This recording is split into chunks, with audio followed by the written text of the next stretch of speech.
শিক্ষা আনে চেতনা, হিংসা আনে ধ্বংস। শিক্ষা আনে চেতনা, হিংসা আনে ধ্বংস। আর কুরবানির শিক্ষাই হলো ধ্বংসের করতে হবে নির্বংশ। সুপ্রিয় দর্শক শ্রোতা, আসসালামু আলাইকুম। আপনারা দেখছেন কেএন টিভি, আপনাদের সাথে আছি আমি আব্দুর রব মুন্সি। আর আজকে যে ছবি দেখছেন তা রীতিমতো রোমহর্ষক, একেবারে যা দেখার মতো নয়, অত্যন্ত অমানবিক, নৃশংস, পাশবিক, যা মানুষের কাজ নয়, অমানুষের কাজ।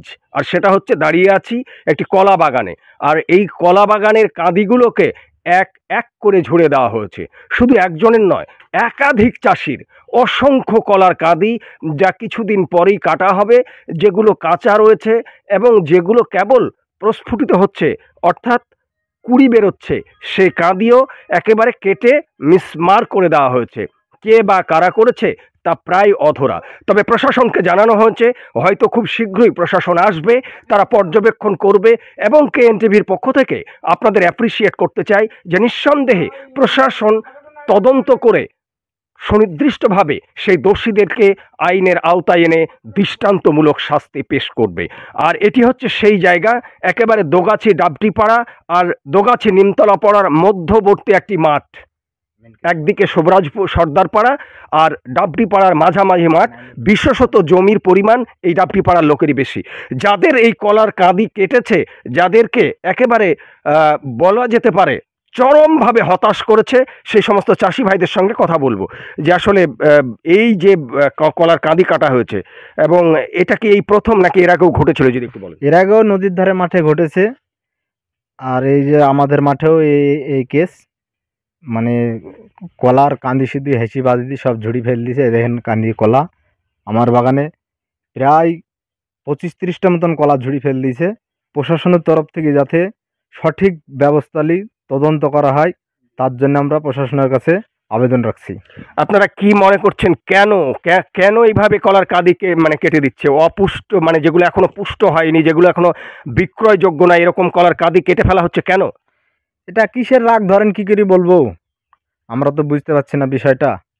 মানে এমনও তো হয় যে মানে প্রতিবেশী হিসাবে প্রতিহিংসার কারণে হয়, আবার দেখা যায় যে পাশাপাশি জমির কারণে ওই পাশের জমির যারা থাকে তাদেরও একটা হিংসার কারণ থাকতেই পারে, এমনও হয়। আপনারা কি কাউকে এরকম সন্দেহ করছেন?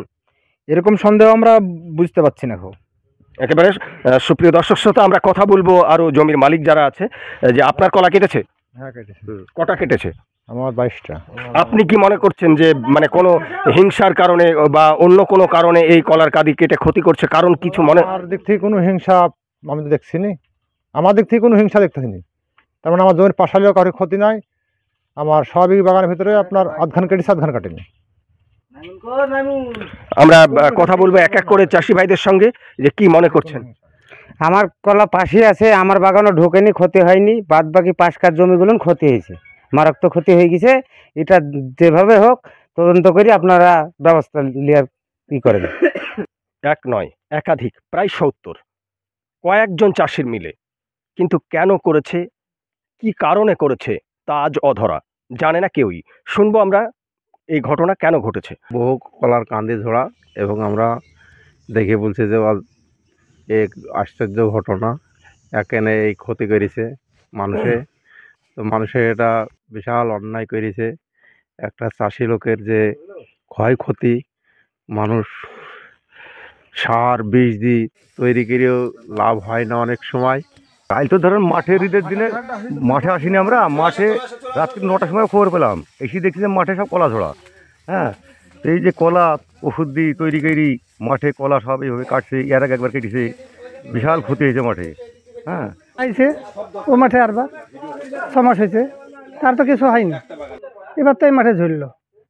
এখন তো সন্দেহ আমাদের পাড়ার সেরকম লোক নাই যে খারাপ লোক আছে কি কেউ সাথে ঝামেলা করার লোক না, যাতে কলা ঝরিছে। আপনারা কি প্রশাসনকে জানিয়েছেন? জানিছেন না? হ্যাঁ, আমি রাত্রে গেছিলাম, আমরা 6 জনা গেছিলাম, রাত্রে আইহ বলে আসেনি, হয়তো দিনে আইহ বলিছে। কি আপনারা ডায়েরি করেছেন? হ্যাঁ, আমরা ডায়েরি করেছি, কেস করিনি, আমরা ডায়েরি করে এসেছি। আপনারা কি কোনো সন্দেহের তালিকা কিছু না, দিয়েছেন? আমাদের কোনো সন্দেহ তালিকা নাই। আরও একজন চাষি, তিনি তার শখের কলার বাগানের বেশ কিছু কাঁদি কেটে দিয়েছে। আমরা জানবো সরাসরি তার কাছ থেকে যে মোটামুটি কতটা কাঁদি কেটেছে। আমার 16খানা মতো কাঁদি কেটেছে। কি নতুন বাগান? হ্যাঁ, না, দ্বিতীয় কাঠ। আচ্ছা, তো এই ব্যাপারে কি কাউকে সন্দেহ করছেন? না, না, সন্দেহ নেই, সন্দেহ কিছু নেই। তাহলে কি চাইছেন এখন? চাইছি প্রশাসন যাতে এর মানে উপযুক্ত শাস্তি দেওয়ার চেষ্টা করে, তদন্ত করতে। একদম। তো প্রশাসনকে লিখিত অভিযোগ জানানো হয়েছে? হ্যাঁ, জানানো হয়েছে, ডায়েরি করা হয়েছে থানায়। আমরা জানবো আরো কয়েকজন চাষির কাছ থেকে, কি বলবে? বলা বলতে গেলে এইসব ক্ষতিগুলো তো ধরেন মেনে নেওয়া কঠিন কাজ। এটা প্রশাসনের কাছে আবেদন রাখতে হবে যে মানে যে কোনোভাবে তাতে পয়সা করে যদি খরচ হয় তাও হবে, মানে এটা যাতে ধরা যায় আর কি। সুপ্রিয় দর্শক শ্রোতা, এই যে অসংখ্য চাষি ভাই তারা মাঠে এসেছে, আর সত্যি বলতেই এই কলার কাঁদি বিক্রি করে তাদের সারের দোকানের হয়তো দেনা পরিশোধ করতে হবে, তাদের সংসারের খরচ নির্বাহ করতে হবে, কিন্তু কলার কাঁদি পুষ্ট হওয়ার আগেই, তা বিক্রয়যোগ্য হওয়ার আগেই তা কেটে দিয়েছে কোনো দুর্বৃত্ত। নিঃসন্দেহে কী কারণে কেটে দিয়েছে সেটাও স্পষ্ট নয়, যার ফলে আমরা কেএনটিভির পক্ষ থেকে প্রশাসনের দৃষ্টি আকর্ষণ করতে চাই যে সুনির্দিষ্টভাবে তদন্ত করে যিনি এই ঘটনা ঘটিয়েছেন তাকে চিহ্নিত করা এবং দৃষ্টান্তমূলক শাস্তির ব্যবস্থা করা, এই ঘটনার যাতে পুনরাবৃত্তি না হয়। কারণ সুপ্রিয় দর্শক শ্রোতা, নিঃসন্দেহে আমরা সরাসরি এসেছি নদিয়ার থানারপাড়া থানার দোগাছি ডাবটিপাড়ার এই মাঠে খবর সংগ্রহে। যদি ভিডিওটি আপনাদের ভালো লেগে থাকে অবশ্যই কেএনটিভির পেজটি ফলো করে রাখবেন, ইউটিউব চ্যানেলটি সাবস্ক্রাইব করে রাখবেন। ভিডিওটি ছড়িয়ে দিতে অবশ্যই ভিডিওটি শেয়ার করে সকলকে দেখার সুযোগ করে দেবেন। আগামী কোনো পর্বে আবারও আপনাদের সাথে দেখা হবে সেই প্রত্যাশা রেখে আজকের মতো এখানেই শেষ করছি। আল্লাহ হাফেজ।